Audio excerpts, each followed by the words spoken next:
Operation વિજય, operation Meghdoot, operation પરાક્રમ અને operation Sindhu લડનાર જવાનો માટે સરકારે શું કર્યું? 10% અનામત કેમ નહીં?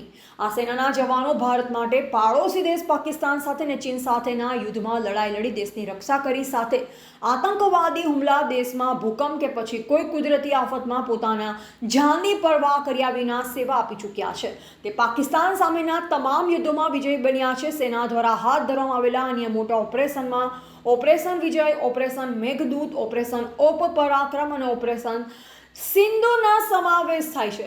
સરકાર એક સમયમાં હતો જ્યારે ઓપરેશનમાં ઓપરેશન વિજય, ઓપરેશન મેઘદૂત, ઓપરેશન પરાક્રમ અને ઓપરેશન સિંધુના લડ્યા પછી જવાનોનું સન્માન કરી ફૂલના હાર પહેરાવતી.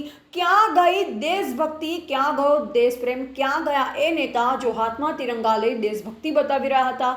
સાદે ભૂલી ગયા કે આ એ જ સૈનિકો છે જેના કારણે આપણે આજે આ ખુરશીમાં, આ એસીમાં, મોંઘી ગાડીઓ અને આ મહેલોમાં મોજ માણી રહ્યા છે. તો પછી જવાનો માટે શું?